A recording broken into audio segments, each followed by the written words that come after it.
Hai, saya M. Iqbal Pratama Putra. Pada kesempatan kali ini, saya akan menjelaskan tentang manajemen ASN, pelayanan publik, dan whole of government. Pertama, manajemen ASN.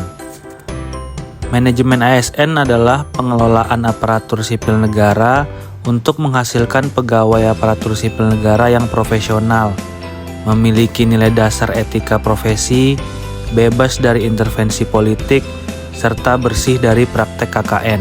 Berdasarkan Undang-Undang Nomor 5 Tahun 2014, ASN terdiri dari PNS dan P3K. PNS sendiri merupakan pegawai tetap dan memiliki nomor induk pegawai.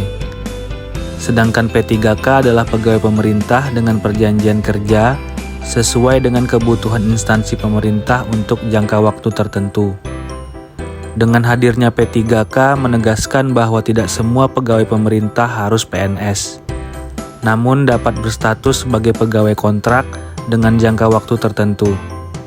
Hal ini bertujuan untuk menciptakan budaya kerja baru, menciptakan suasana kompetisi di kalangan birokrasi berbasis pada kinerja. Seorang ASN juga memiliki hak. Untuk PNS sendiri, hak-haknya ialah yang pertama yaitu gaji, tunjangan, dan fasilitas.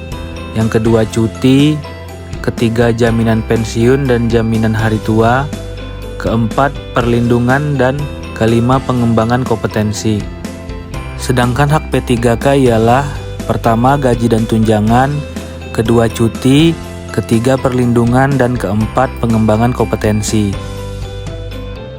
Sebagai ASN, kita juga memiliki kewajiban yang harus dilaksanakan.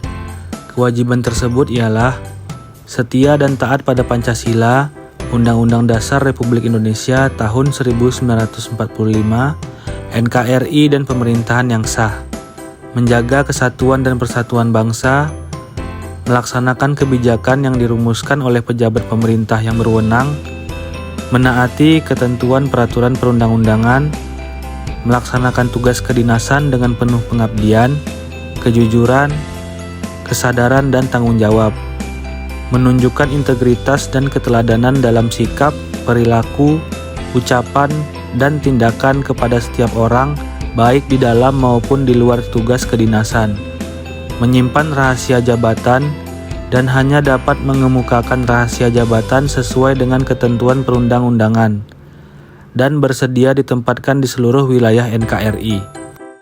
Aparatur sipil negara sendiri memiliki tugas dan peran. Untuk tugas dari ASN sendiri yaitu 1. Melaksanakan kebijakan yang dibuat oleh pejabat pembina kepegawaian sesuai dengan ketentuan peraturan perundang-undangan. 2. Memberikan pelayanan publik yang profesional dan berkualitas. 3. Mempererat persatuan dan kesatuan NKRI. Sedangkan untuk peran ASN ialah sebagai perencana, pelaksana, dan pengawas penyelenggaraan tugas umum pemerintah dan pembangunan nasional melalui pelaksanaan kebijakan dan pelayanan publik yang profesional, bebas dari intervensi politik, serta bersih dari praktik KKN. Dalam manajemen ASN terdapat sistem merit. Sistem merit yaitu sebuah konsep dalam manajemen SDM yang menerapkan objektivitas dalam pengelolaan ASN, yaitu dalam pengelolaan pertimbangan kemampuan dan prestasi individu.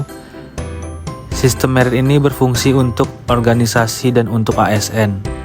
Dalam organisasi, sistem merit berfungsi untuk mendukung keberadaan prinsip akuntabilitas yang saat ini merupakan tujuan sektor publik.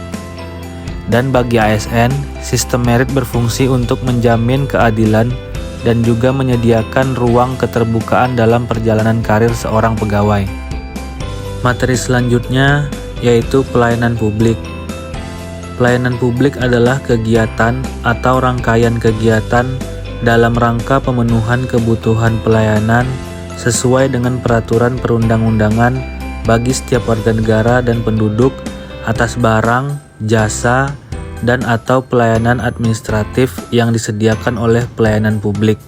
Di dalam pelayanan publik terdapat 3 unsur penting, yakni unsur pertama adalah organisasi penyelenggara pelayanan publik.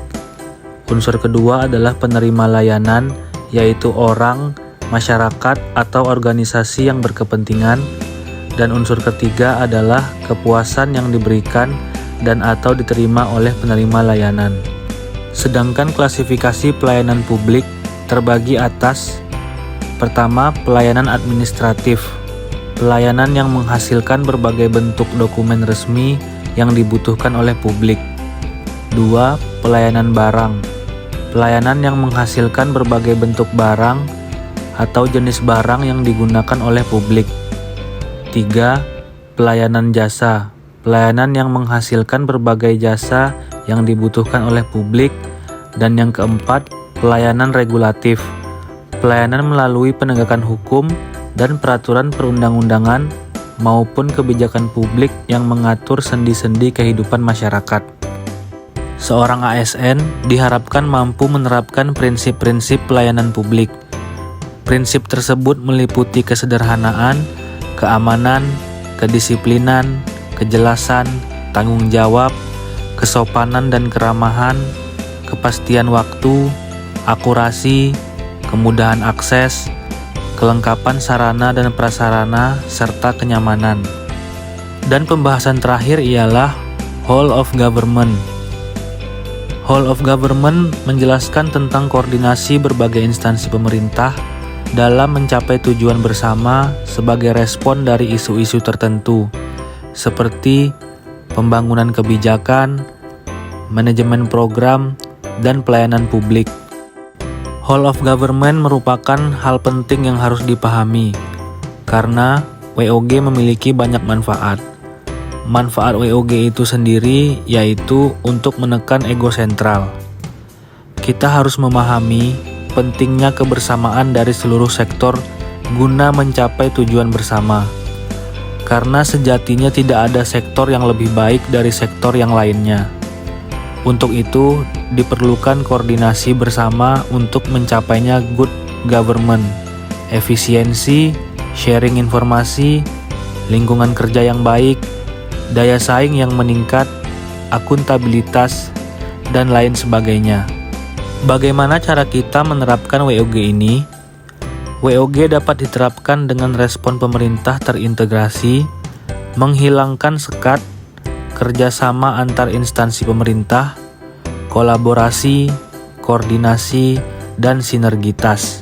Dalam menjalankan WOG, pasti terdapat tantangan, yaitu yang pertama adalah kapasitas SDM dan institusi.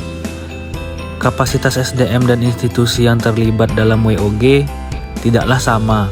Perbedaan kapasitas ini bisa menjadi kendala serius ketika pendekatan WOG. Yang kedua adalah nilai dan budaya organisasi.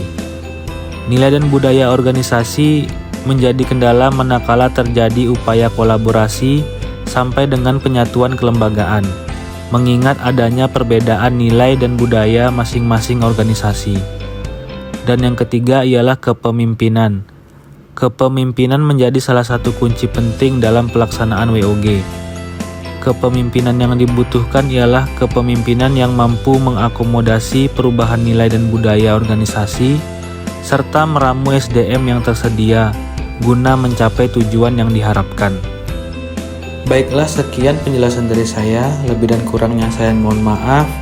Salam sehat untuk kita semua.